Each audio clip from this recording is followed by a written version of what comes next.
शेतकरी मित्रांनो, ऊस शेतीमध्ये फवारणी केलीच पाहिजे काय? त्याचे काय फायदे आहेत? फवारणी नाही केलं तर चालतंय का? बरेच शेतकरी म्हणतात की फवारणीच्या ऐवजी आपण 2 पोती लागवड जास्त टाकू. ऊस उंच झाला की फवारणी करता येत नाही. फवारणी ड्रोननं केलं पाहिजे काय? किंवा या ना अशा अनेक गोष्टी आहेत की बाबा आपल्याला फवारणीचं महत्व माहित नाहीये.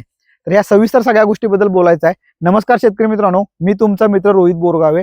बोरगावे टेक्नॉलॉजी हे आपल्या आवडत्या युट्यूब चॅनलवर स्वागत करतो, तसेच फेसबुक पेजवर आपले स्वागत करतो.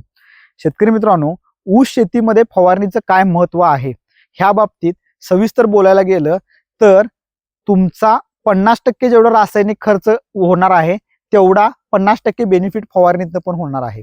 तो कसा होणार आहे, त्याचे फायदे काय आहेत, हे सविस्तर सगळं बघूया आपण. व्हिडिओला सुरुवात करण्याआधी जे कोणी आपल्या चॅनलवर नवीन आहेत त्यांनी चॅनल सबस्क्राईब करा आणि जे कोणी फेसबुक पेजवर हा व्हिडिओ पाहत असतील त्यांनी पेज नक्की लाईक करा.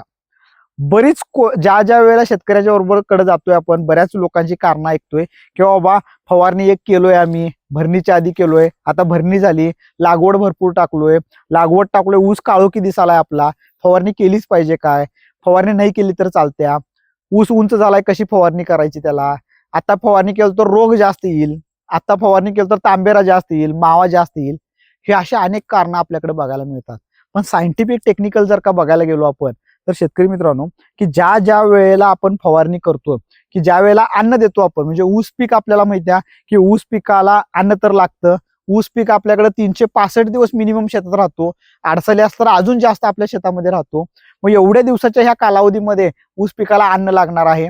10 दिवसाला त्याचं एक पेरे बनणार आहेत आणि ते प्रत्येक पेरं जाड आणि लांब बनवणं हे आपल्याकडे टास्क असतं. मग हे सगळं बनायला खालून अन्न जर का म्हटलो आपण, तर जे काही अन्न द्यायलोय तर ते कुठल्या फॉर्म मध्ये द्यायलोय आपण, त्याचं लीच आउट किती व्हायलंय, तणकाट किती खायले आणि मुळं किती आहेत आपल्या ऊसाला आणि त्या मुळातनं आपटेक किती व्हायले, हा सगळा खूप सगळा अवघड कार्यक्रम आहे सगळा. पण तेच जर का बघायला गेलो आपण तर फवारणीमध्ये जर का केलो आपण तर फवारणीचे खूप फायदे आहेत, खूप म्हणजे प्रचंड फायदे आहेत.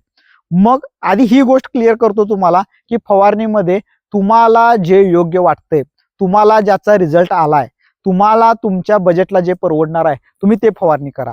तुम्हाला GA6B आवडते, तुम्ही GA6B वापरा. तुम्हाला टॉनिक आवडते, तुम्ही टॉनिक वापरा. तुम्हाला खत आवडते, तुम्ही खत वापरा.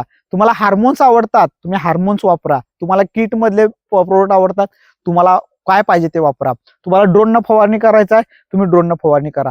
तुम्हाला जे योग्य वाटतंय, तुमच्या खिशाला जे परवडते ते करा. पण मिनिमम 3 फवारणी तर केली पाहिजे. फवारणी केल्यामुळं काय फायदा आहे, मी तुम्हाला आता ही तर गोष्ट क्लिअर केली की तुम्हाला काय योग्य वाटतंय ते फवारणी करा, अमुक करा, हे करा, बोरगाव टेक्नॉलॉजी करा, कुणाच पण करा, कुणाचंही करा, तुम्ही तुमच्या पद्धतीने करू शकता.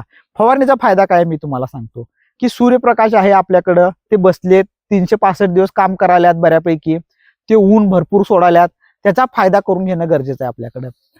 ते ज्या वेळेला सूर्यप्रकाश आपल्या ऊसामध्ये येणार आहे त्यावेळेला ऊस आपलं स्वतः अन्न तयार करायची प्रक्रिया वाढते. ज्या वेळेला आपण फवारणी करतो, बऱ्यापैकी 50% फवारणी मधला पहिला रोल होतो की त्याचा पिकाचा फोटोसिंथेसिस क्रिया ही फास्ट करते, जलद करते. त्याच्यामुळे अन्न स्वतः तयार करायला चालू करतात पिकं. तर ज्या वेळेला अन्न तयार करतात त्यावेळेला डबल इंजिनचं काम आपल्याकडे झालं. खालून पण तुम्ही अन्न दिलाय आणि वरून पण अन्न तयार झालं, तर डबल प्रकारचं काम, ताकद वाढायचं काम हे पिकाला होत असतं. त्याच्यामुळे फवारणी करणं गरजेचं आहे. मग तुम्ही काय फवारणी करताय, कसं करताय आणि 3च का केले पाहिजेत? 3 का केले पाहिजेत शेतकरी मित्रांनो, की ज्या वेळेला आपण भरणीच्या आधी फवारणी करतोय तर त्यावेळेला ऊस थोडा वाढतो आणि तिथनं परत पेऱ्यात कांडी तयार व्हायची प्रक्रिया चालू होते. म्हणजे खरा तिथनं काम व्हायचं काम परफेक्ट तिथं चालू होतं. आणि भरणी झाल्यावर ज्या वेळेला आपण फवारणी करणार असतो तर भरणी झाल्यावर मुळं ही तुटतात आपली ऊसाची भरणीच्या वेळेला. मग ती मुळं चांगली व्हावी म्हणून आपण त्यात बरंच औषध टाकत असतो, कोण ह्युमिक ऍसिड टाकतं, कोण वेगवेगळं टाकत असतं.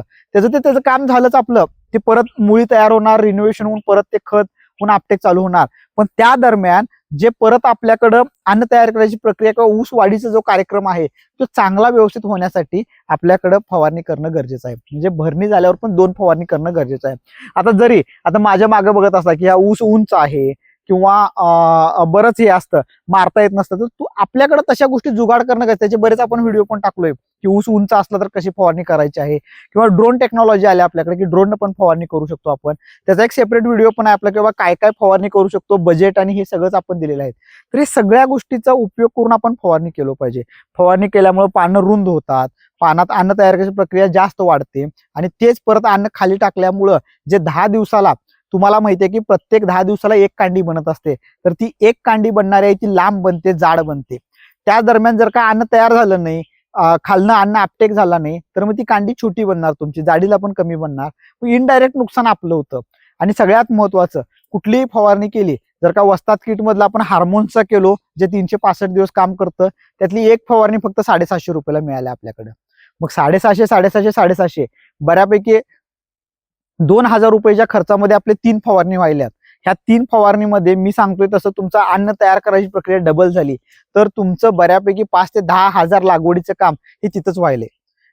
ते नव्हे, ते पिकाची इम्युनिटी पॉवर वाढाल्या, पीक रोगराईपासून वाचालंय, इम्युनिटी जास्त असल्यामुळं, स्ट्रेसमधनं वाचालंय, ही बरीच कामं त्यातनं तुमची होत असतात. त्यामुळं फवारणी करा.